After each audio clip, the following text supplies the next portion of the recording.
night sesh with Evie, and it is getting late. It's not too late yet. I still have time to record, and I been thinking about this case that came across my Facebook feed. I actually don't really view a lot of Facebook lately, but in the past couple days I have been, and this is one case that a family member posted, and I haven't stopped thinking about it, and now I want more information about it, so I want to cover it. So this case is located in Phoenix, Arizona, and it's really tragic. Unfortunately, the family did everything they needed to do, but sadly, the victim still passed away in this instant. So what happened was Cristian Diaz was shot and killed by Phoenix police officer on Monday evening after officers responded to a report of shots fired at a home in southwest southwest Phoenix. And I'm only covering it because I actually haven't seen this in my YouTube feed, which is weird because everything I have there is all, true crime.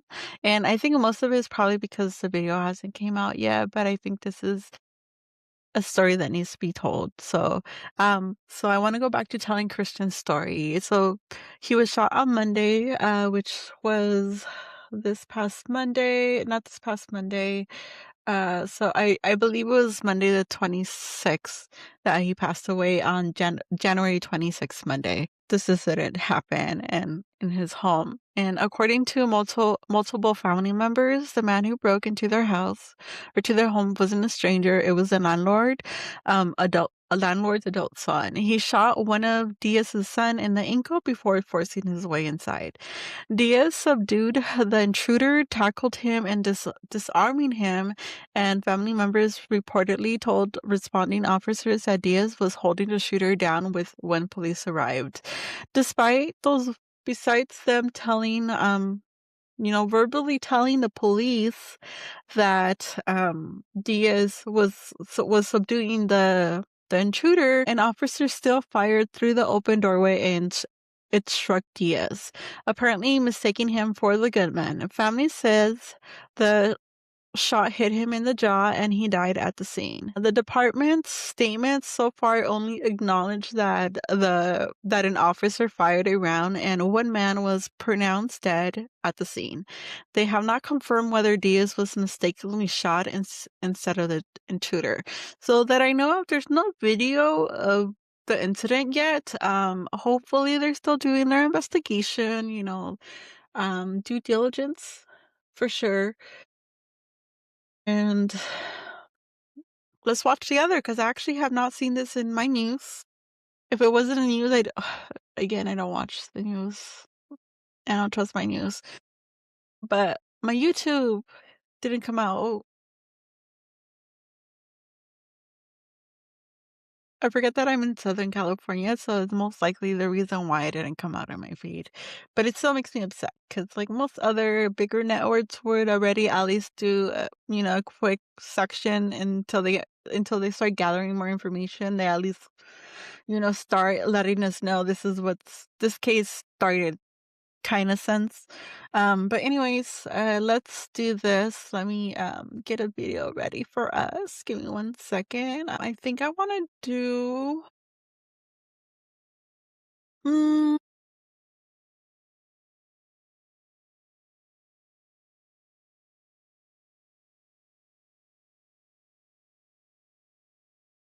Fox 12 News. Is that a hopefully that's a good new one.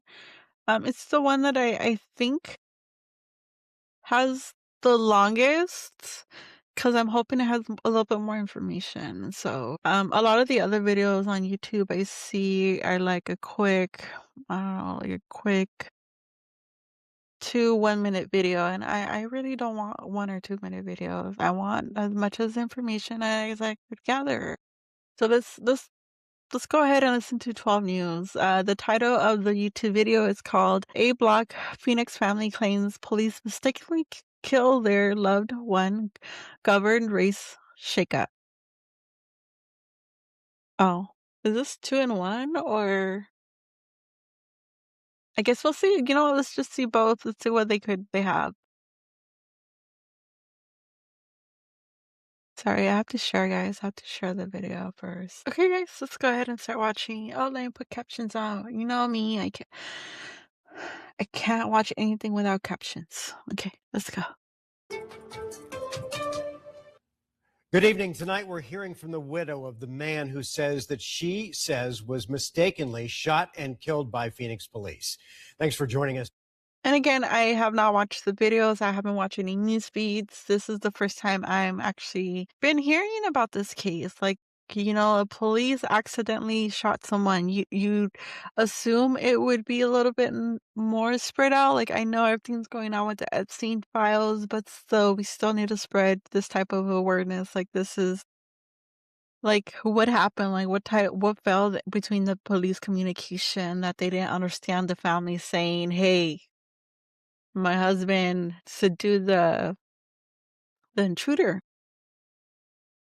Tonight for 12 News at 10, I'm Mark Curtis. And I'm Kariba Devine. Last night, a South Phoenix family called the police because someone came to their home and started firing multiple gunshots into it. But instead of shooting the gunman, the family says that officers shot the victim. 12 News journalist Chase Golightly is live outside the home near 75th Avenue and Lower Buckeye Road. And Chase, I can't imagine what this woman is going through. How is she holding up?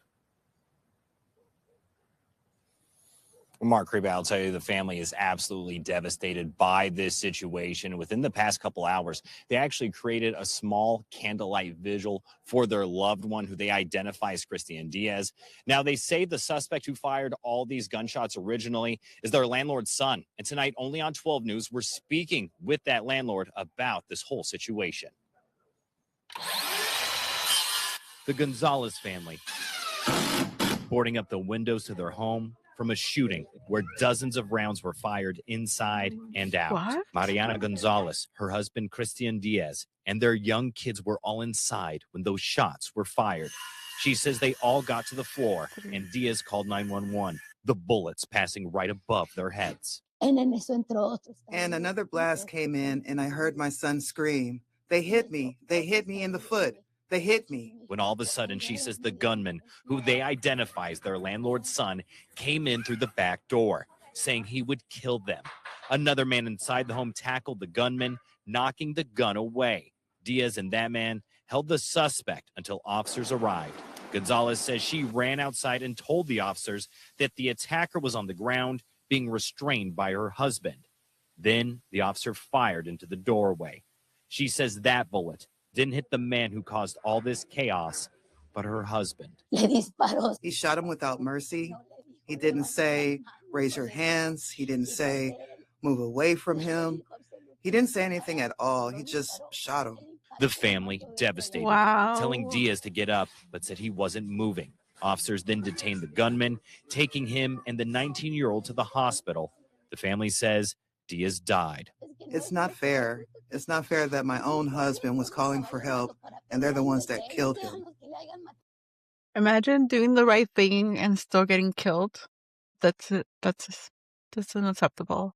Who do you call? Who do you trust? On Tuesday, police confirmed someone came to the home and started firing, saying an officer fired one shot into the doorway, hitting and killing a subject inside, and that 2 people were taken to the hospital.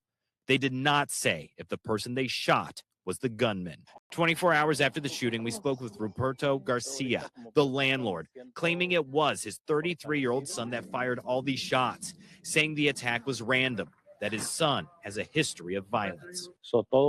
This was all a mental health issue. He wasn't in his right mind. He wasn't aware of what he was doing. Garcia also devastated, saying he was friends with the family and Diaz, describing him as a hardworking man that must be like really, really hard. Like whether it was mental illness or not. Like my question is, even if he was having mental illness, like how did he even have a gun in the first place? You know, like don't get me wrong. Like I'm all for gun rights and such, but like I don't think people with mental illness should have guns. So my question is, how did he even obtain it? What type of mental issues that he's going through?